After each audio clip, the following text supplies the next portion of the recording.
our channel. Saya Rais Rizkiawan. Di sini kita akan berbincang tentang banyak hal. Di seri pertama ini, kita akan mendorong sebuah ide tentang Indonesia jangan terserah. Seperti yang kita ketahui, hashtag Indonesia terserah pernah ramai digaungkan pada umumnya oleh tenaga medis untuk merespon sikap masyarakat yang cenderung acuh terhadap pandemi COVID-19.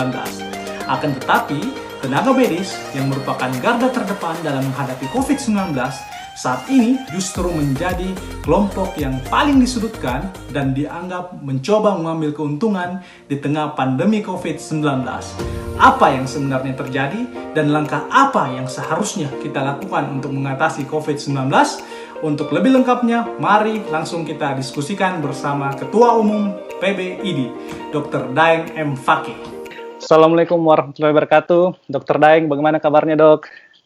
Baik, waalaikumsalam warahmatullahi wabarakatuh. Ya, pertama-tama kami ucapkan terima kasih banyak, Dok, sudah meluangkan waktu di tengah kesibukan sebagai Ketua Umum PBID untuk berdiskusi dengan kami, Dok. Saya tahu sebagai Ketua Umum PBID sangat sibuk, apalagi di tengah pandemi seperti sekarang ini, pekerjaannya kayaknya tambah berat. Iya. Ya, bagaimana kabar, Dok? Baik?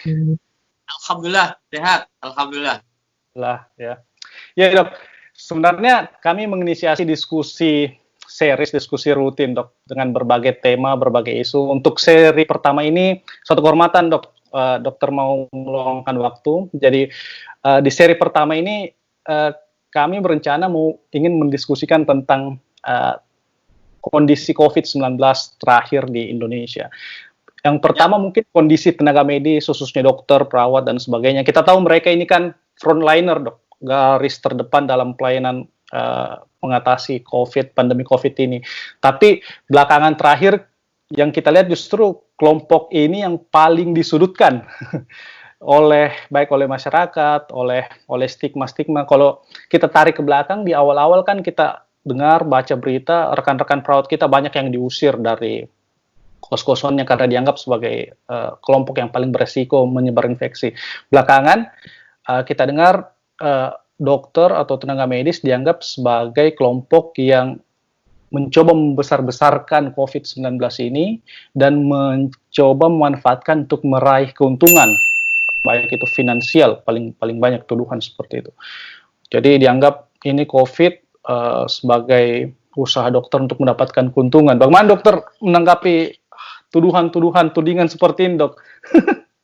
Ya, itu kan semuanya kan tuduhan ya, bukan fakta. Jadi yang pertama ya kawan-kawan itu memang yang pertama tetap bekerja dengan baik ya, meskipun kemudian karena beberapa hal ya kawan-kawan banyak yang terinfeksi maupun kemudian menyebabkan meninggal. Sekarang tercatat yang dilaporkan meninggal akibat COVID itu 37. 37, Dok, ya? 37, dokter. Itu penyebabnya kan waktu di awal-awal memang APD belum terdistribusi dengan baik. Yeah. Tapi juga disebabkan oleh kasus-kasus OTG. OTG itu kan datang ke dokter itu tanpa gejala COVID kan, jadi dia bermaksud periksa dengan gejala lain, yang bersangkutan tidak mengerti ya bahwa dia sebenarnya sudah terinfeksi, dokternya juga tidak mengerti bahwa dia sudah terinfeksi, jadi kewaspadaan menjadi kurang. Nah, ini yang jadi dua poin besar dulu. Tetapi ada juga kawan-kawan yang mungkin load kerjanya tinggi ini ya, seperti di Jawa Timur kan sekarang load kerjanya tinggi ini karena kasusnya banyak ya, sehingga mungkin belum lagi sejawat kita kan harus off, Dok, karena dianggap ada gejala jadi di off kan, sehingga yang tersedia menjadi sedikit dan beban kerjanya makin besar. Betul karena seperti itu kan berpengaruh pada kewaspadaan kan. Kalau load kerjanya tinggi, capek, makanya kami sebenarnya sudah menghimbau semua pihak untuk menjaga shift kerja itu sedemikian rupa sehingga kawan-kawan itu misalnya tidak boleh dibebani double shift dalam satu hari. Kemudian selama kerja itu dibatasi maksimal, misalnya 6 jam, ya. Yang baik sebenarnya 6 jam, tapi kami masih berpikir oke lah kalau masih 8 jam ya, tapi tidak lebih dari itu, karena kalau lebih dari itu sehari itu akan bermasalah, nanti dia capek kemudian tidak waspada. Yang kedua, beberapa tempat sudah memberikan kebijakan bahwa kalau sekarang dia bagian jaga, besoknya diliburkan untuk istirahat. Nah, itu di beberapa tempat sudah begitu, tapi di beberapa tempat kami khawatir masih ada yang load kerjanya tinggi sehingga dokter capek, ya, waspadanya kurang. Contoh waspada yang kurang tuh misalnya waktu melepas APD begitu, karena capek mungkin. Kedua, melepas APD itu salah satu poin yang kadang-kadang dokter secara tidak sengaja tertular. Ya, betul. Kalau prosedur pelepasan APD itu tidak benar. Itu yang pertama. Yang kedua, memang sebenarnya isu APD ini masih di beberapa tempat masihlah ada yang mengeluh masih kekurangan, karena ya ini kan kasusnya sudah 34 provinsi, ya, dan APD ini kan barang habis pakai yang terus disuplai. Tambah banyak lagi kan karena kasusnya tambah banyak. Sehingga memang di sana sini tuh kekurangan atau permintaan APD masih terjadi. Betul. Yang ketiga terakhir tentang isu-isu, ya, ini sebenarnya berkaitan dengan ketidakpahaman masyarakat, dan karena ada indikasi yang bertolak belakang sebenarnya. Kalau di awal-awal itu animo masyarakat misalnya terhadap pemeriksaan itu luar biasa, semuanya kepingin diperiksa kan. Nah, sekarang ditolak kemana-mana, Dok. Nah, akhir-akhir ini kebalikannya begitu. Masyarakat kemudian mempersoalkan kalau misalnya harus diperiksa, misalnya. Ini mempersoalkan. Awalnya kita bertanya-tanya, ini kenapa mempersoalkan, apakah karena biaya dibebankan ke mereka? Ya. Misalnya kalau di rumah sakit swasta itu kan kadang-kadang dia dikhawatirkan OTG, ya, dikhawatirkan ada kasus OTG yang akan berisiko menimbulkan penularan silang, ya, baik ke pasien non-COVID maupun ke petugas kesehatan.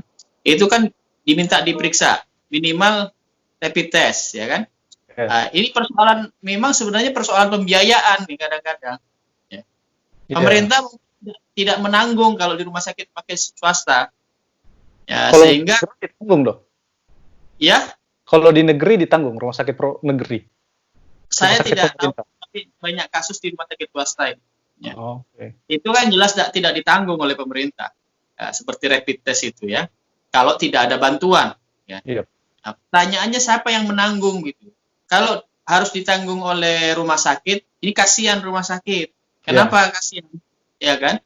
Berapa banyak pasien yang ke sana misalnya harus dites kalau ditanggung rumah sakit. Kemudian rumah sakit sekarang ini kan sudah mengalami penurunan pasien yang luar biasa. Jadi revenue-nya kurang sekali, bahkan mungkin hanya tinggal 30%, ya. Tetapi pengeluarannya gede karena menanggung kasus COVID misalnya. Jadi memang rumah sakit ini sekarang instansi yang paling menderita, terutama rumah sakit swasta, ya, rumah sakit atau klinik swasta, karena mereka kan bukan dibiayai oleh pemerintah, tapi dibiayai sendiri dari pasien, sehingga dengan menurunnya pasien yang tajam itu, kemudian beban melayani COVID ini makin banyak pengeluaran, memang ya ngos-ngosan lah istilahnya rumah sakit. Nah, sekarang begitu dikhawatirkan ada infeksi COVID, kemudian harus diperiksa, persoalannya siapa yang nanggung biaya? Kalau terus seluruhnya dibebankan ke rumah sakit lagi, kasihan juga rumah sakit. Nah, ini mungkin yang tidak dipahami masyarakat, ya. Rumah sakit tersebut misalnya kebetulan tidak mendapatkan bantuan dari pemerintah, ya, alatnya itu, alat tesnya, misalnya rapid test gitu, kemudian dibebankan ke pasien, ya. Padahal sebenarnya kebaikannya banyak untuk pasien sendiri, untuk petugas kesehatan, untuk pasien lain yang non-COVID sebenarnya. Itu yang tidak dipahami, kemudian masyarakat merasa ini wong tidak sakit kok disuruh periksa. Justru diperiksa itu sesuai dengan indikasi medis bahwa ini harus diperiksa kan sebenarnya. Iya. Itu yang kami. Tetapi belakangan ini juga aneh, yang gratis pun masyarakat menolak. Ya, Iya. misalnya diperiksa di tempat-tempat tertentu seperti pasar dan lain-lain, Iya. itu menolak. Yang awalnya kan di awal-awal animo masyarakat ingin diperiksa itu, lagi pemeriksaannya gratis, luar biasa. Ini kayaknya nih berkaitan dengan sosialisasi, berkaitan dengan edukasi, ya, karena ini dikaitkan dengan kesadaran masyarakat sebenarnya. Iya. Sosialisasi dan edukasinya berarti dok ya yang Ini harus gencar, kayaknya harus gencar ya. Rasanya masih kurang kita melakukan itu. Iya. Terkait dengan sejawat dokter kita yang bekerja, saya kepikirannya begini dok, mungkin bagusnya kita membuat sistem stratifikasi untuk dokter-dokter yang bekerja di frontliner, karena kita tahu COVID ini kan yang punya gejala berat menderita COVID kan yang punya risk factor yang tinggi, obesitas, diabetes, hipertensi. Maksudnya dokter-dokter yang punya gejala-gejala ini mungkin bisa jangan dijadikan frontliner untuk menghadapi COVID-19 ini. Ya, kalau hal itu sudah berkali-kali dan sudah lama ya, di awal-awal merebaknya kasus PBID sudah mengingatkan para dokter, misalnya satu, mengurangi praktek tatap muka ya. Yeah. Misalnya pada kasus-kasus yang ringan, yang tidak emergensi, kemudian yang tidak memerlukan penanganan segera, itu kita sarankan kalau seperti operasi itu elektif ya, ditunda lah ya. Kalau yang emergensi kan. Ya, kalau praktek-praktek tatap muka yang tidak emergensi, tidak ditangani mendesak begitu, diminta untuk jangan tatap muka misalnya dengan IT, misalnya dengan telemedis. Nah, itu kita sudah sampaikan. Kemudian bagi kawan-kawan yang memiliki kecenderungan ya dalam kategori kurang fit, kurang sehat ya, punya komorbid, punya penyakit-penyakit tertentu, nah memang kita sarankan untuk berhati-hati. Yang terakhir yang kita ingatkan adalah kalaupun dia harus praktek tatap muka ya karena mungkin emergensi, karena harus cepat ditangani, pasien apapun kita sudah sampaikan ke dokter harus pakai SOP pemakaian APD. Jadi kita nggak memandang pasien yang dihadapi itu COVID atau non COVID, itu harus memakai APD. Kita sudah sampaikan dari awal. Jadi memang wanti-wanti atau himbauan seperti itu sudah lama sekali dan kita berulang sampaikan. Ya betul. Oke dok. Selanjutnya saya juga tertarik sebenarnya dok untuk mendiskusikan tentang langkah strategi kita dalam mengatasi COVID-19 ini. Kalau kita ingat kembali ke belakang kan COVID pertama di Indonesia kan awal Maret. Kemudian di akhir Maret pemerintah merespon dengan tiga kebijakan strategis. Pertama dia dilaksanakan Perpu untuk pengaturan anggaran belanja negara, kedua dibentuk gugus tugas, dan terakhir implementasi PSBB. Saya kurang tahu ini kurang waktu yang tepat untuk kita evaluasi apa yang telah terjadi sejauh ini. Tapi kalau dokter lihat bagaimana sejauh ini kondisi kita atau strategi yang telah kita laksanakan dalam mengatasi COVID-19 ini, dok? Ya, begini, kalau strategi kebijakan kan sebenarnya kita bagi beberapa hal ya. Misalnya strategi kebijakan dalam penganggaran misalnya ya, itu harus dibuat. Kemudian strategi kebijakan dalam hal membuat struktur koordinasinya, ya kan? Siapa yang memimpin, siapa yang mengkomando, itu memang harus dibuat. Kemudian yang tidak kalah pentingnya adalah strategi kebijakan programnya. Nah, memang sebenarnya intinya adalah di strategi kebijakan program sebenarnya, program penanganan COVID ini. Kalau menurut IDI, Ikatan Dokter Indonesia, itu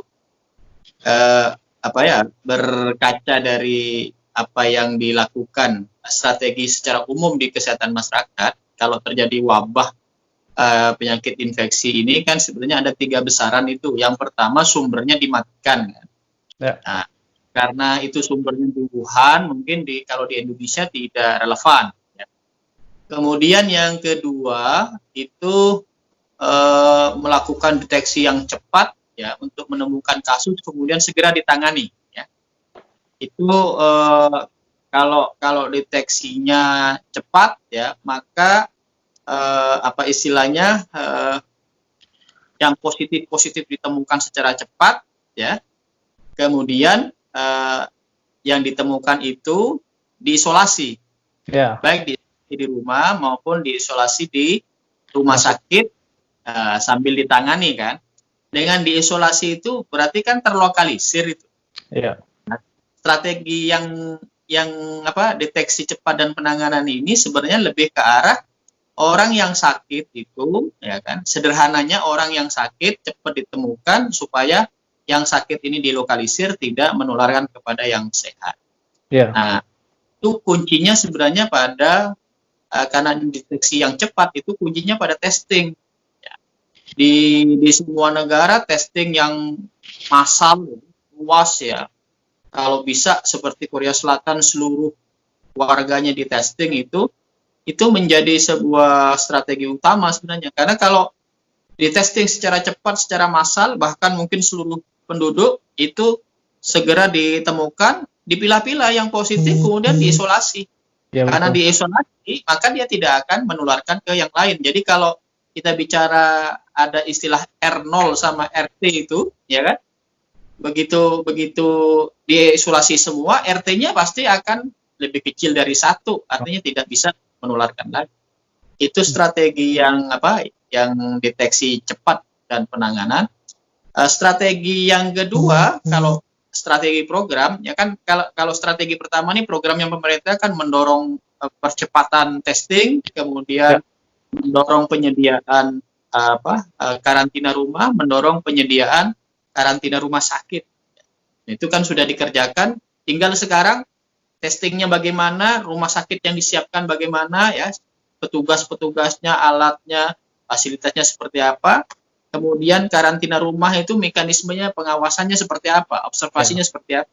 Jadi kita bicara. Kemudian setelah diketahui kan pasti tahu kita, orang ini kontak ke siapa aja.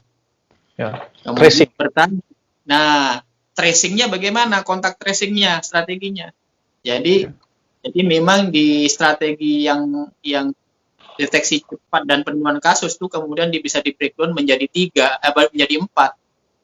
strategi testingnya yang luas, strategi isolasi pengawasan dan observasi isolasi mandiri, strategi isolasi di rumah sakit penanganan, dan strategi kontak tracing. Kemudian strategi kebijakan yang lain adalah kalau tadi yang sakit dilokalisir supaya tidak menular. Sekarang strategi pencegahan ya, yang terakhir ini strategi pencegahan. Prinsipnya yang sehat kan tidak tertular nih. Nah, yang sehat tidak tertular kan sudah dilakukan dengan strategi pembatasan sosial yang biasa berskala besar. Nah, strateginya seperti yang sebenarnya yang dianjurkan ID itu PSBB ya, saya tidak tahu apakah sama dengan lockdown, tapi apapun namanya ya, itu seharusnya memang dilakukan berbasis komunitas terkecil. Kalau PSBB itu diterapkan berbasis kota, kabupaten, itu sulit ya? Ya, karena luas, penduduknya banyak, ya itu sulit. Dalam rangka pengawasan, sulit. Tapi kalau PSBB-nya baiknya berbasis RT RW mungkin dok ya? Nah, RT RW kalau bisa, tapi minimal kalau menurut saya desa, ya, desa itu sudah oke lah. Karena apa? Karena kalau berbasis komunitas terkecil itu pengawasannya lebih mudah. Karena masyarakat di situ pasti dikenali itu sama aparatnya.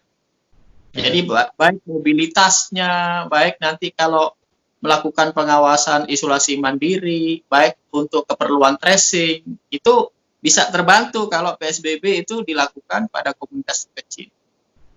Nah, ya mudah-mudahan seluruh pemerintah daerah itu melakukan itu. Kami sudah berkali-kali itu sarankan seperti itu.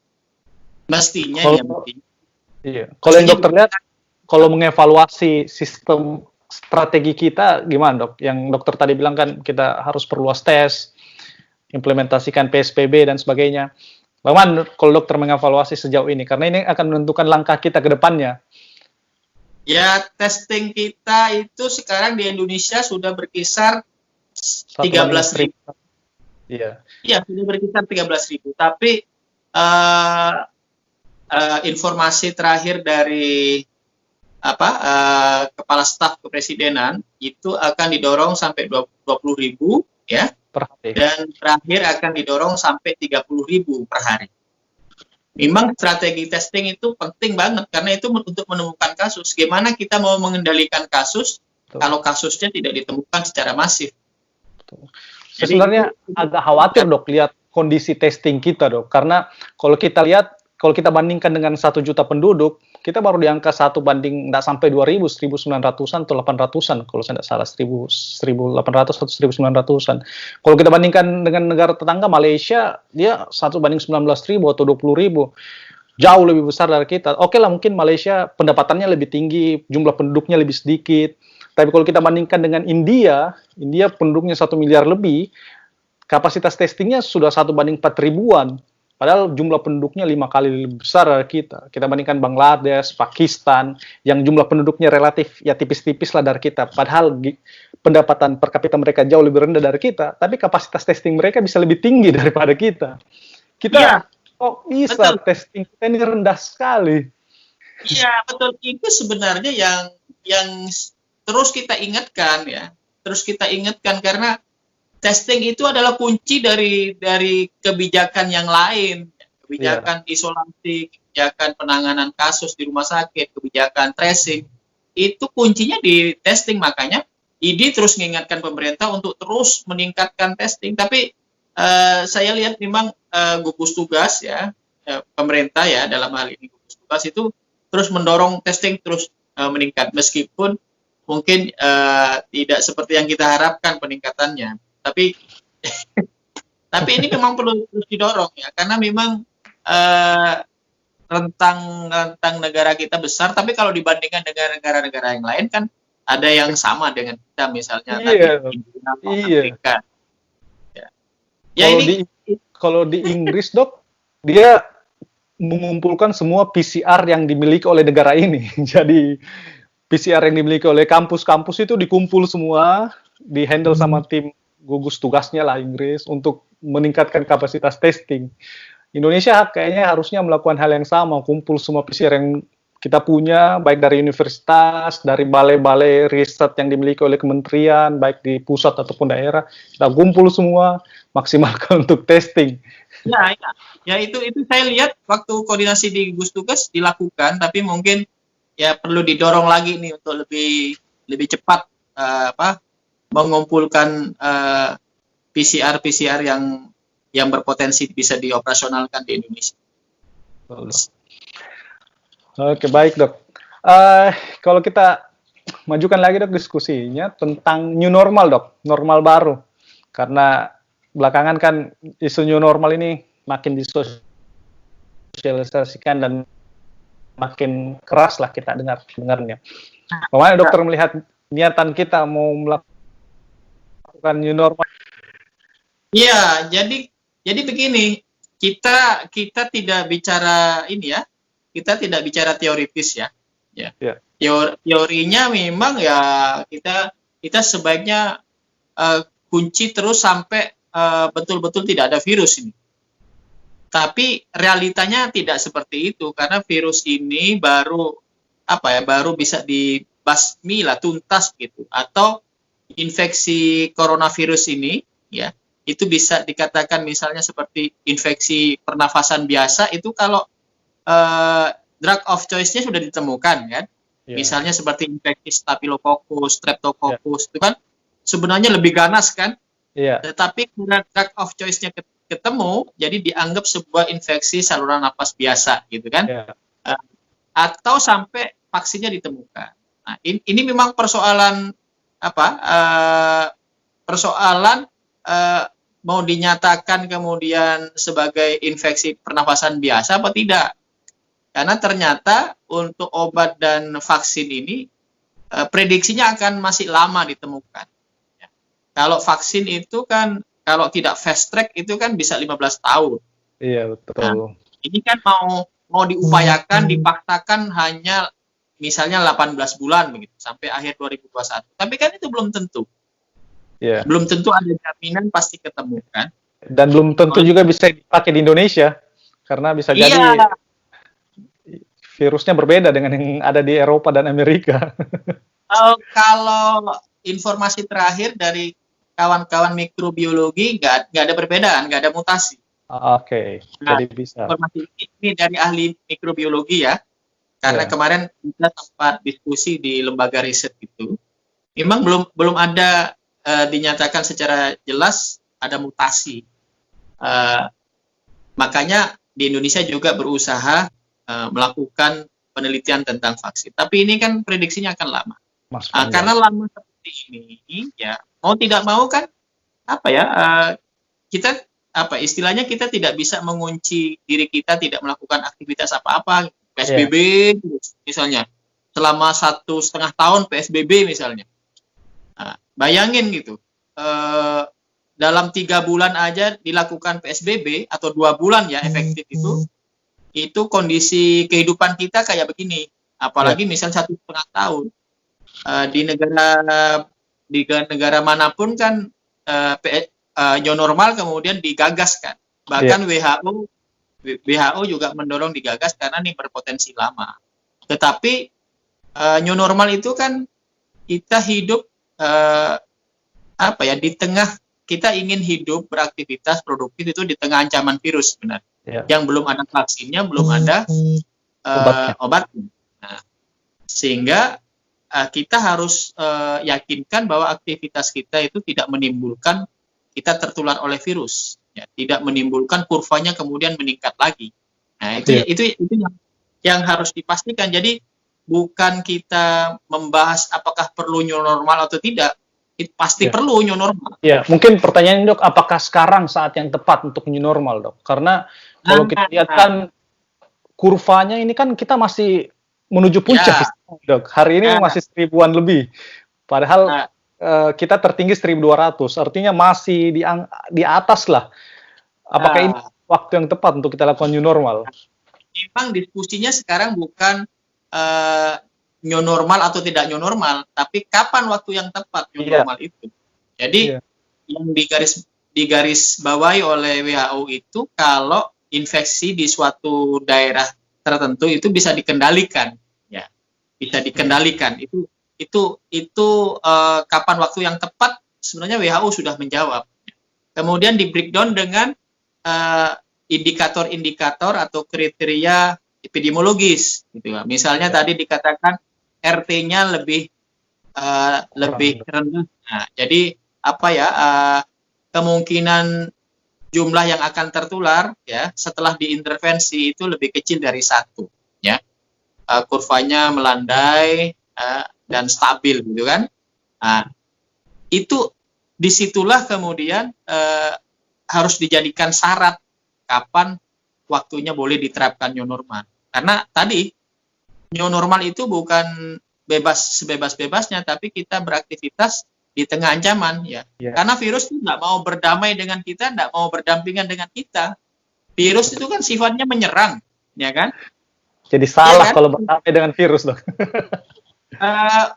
Mungkin maksudnya benar ya, tapi barangkali yang lebih tepat beradaptasi, ya, beradaptasi dengan di tengah ancaman virus. Karena virus itu kan sifatnya pasti parasit kan, menyerang kita.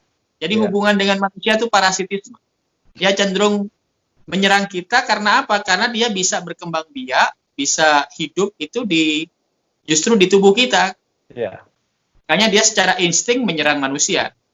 Jadi memang bahasa yang tepat beradaptasi. Nah, karena seperti itu maka memang yang harus kita lakukan kapan nih saatnya supaya waktu kita aktivitas tidak berpotensi terserang. Nah, itu perdebatannya situ. Perdebatan kriteria, kapan waktunya yang tepat, kriteria dan indikator, itu sebenarnya bukan secara nasional ya. Bukan secara nasional. Bisa kriteria itu dinilai ya per segmen tempat. Ya, per kota ini, kota ini, kota ini. Jadi memang apa ya? Misalnya kalau di Jawa Timur itu belum bisa diterapkan new normal. Ya, di kota-kota yang masih tinggi yang meningkat belum bisa. Tapi bagi daerah-daerah yang yang sudah turun, ya sudah stabil, ya sudah zona hijau istilahnya, itu dipersilakan untuk disiapkan new normal. Jangan ditutup karena sudah apa istilahnya kemungkinan penularan itu sudah rendah sekali dan bahkan mungkin diprediksi sudah tidak akan terjadi penularan lagi. Kota-kota yang seperti itu yang memang disiapkan untuk new normal. Kalau yang tinggi-tinggi kayak Surabaya ya tidak boleh, karena apa? Kalau diterapkan new normal akan mendorong penularan yang luar biasa itu. Kira-kira begitu. Jadi bukan angka nasional ya yang menjadi patokan, tapi per itu harus dilakukan penilaian, dan saya lihat itu penilaiannya bukan hanya pakai RT 0, RT 1, tapi ada scoring untuk yang menyatakan ya scoring epidemiologi tentunya. Semacam stratifikasi lah. Iya. Ya. Ini tidak terasa dok, sudah lebih setengah jam kita berdiskusi dok. Iya. Ya mungkin kita masuk di pertanyaan terakhir dok. Ya. Bagaimana saran tanggapan dokter kepada masyarakat atau kepada pemerintah, apa yang perlu kita persiapkan dan apa yang perlu kita lakukan di tengah ancaman virus corona ini dok? Ya. Kalau menurut saya begini, masyarakat ini harus sadar bahwa dalam menghadapi corona itu kalau kita bicara tadi tentang new normal, tentang protokol kesehatan, ya kan? Itu jangan berpikir itu kepentingan petugas kesehatan. Betul. Ya, jadi kamu harus memakai protokol kesehatan ya selama new normal, misalnya harus patuh, harus disiplin. Itu bukan kepentingannya petugas kesehatan. Bukan juga kepentingannya pemerintah atau negara, enggak. Itu kepentingan masyarakat sendiri. Kita ini sebagai masyarakat memiliki kepentingan untuk masuk ke new normal dan kita melakukan protokol kesehatan supaya tidak terkena infeksi. Itu kepentingan siapa? Kepentingan kita sendiri, masyarakat. Karena kalau itu tidak dijaga, tidak disiplin masyarakat, tidak patuh, tidak taat melaksanakan protokol kesehatan, ya, sampai kapanpun new normal tidak akan efektif. Tidak akan terjadi dan tidak akan efektif. Kalau itu situasinya, maka resikonya kembali ke masyarakat sendiri. Masyarakat tidak akan bisa melakukan kegiatan sehari-hari, tidak bisa melakukan kerja-kerja produktif. Nah, dampaknya ke siapa? Dampaknya ke masyarakat, ke kita sendiri. Bayangin kalau kita, karena kita tidak disiplin, ya, bayangin kalau kita tidak taat, tidak patuh pada protokol kesehatan, kemudian terjadi peningkatan kasus, ya. Kemudian kita dikunci lagi dengan PSBB, apa yang terjadi? Nah, kehidupan kita terdampak. Jadi masyarakat harus sadar bahwa kebutuhan taat, disiplin pada protokol kesehatan itu bukan kebutuhan siapa-siapa, kebutuhan diri kita sendiri sebagai masyarakat. Jadi disiplin itu sekarang, disiplin terhadap protokol kesehatan ya, itu mungkin sekarang satu-satunya vaksin supaya kita tidak terinfeksi. Saya berkali-kali itu disiplin itu vaksin bagi kita sekarang supaya kita tidak terinfeksi. Ya.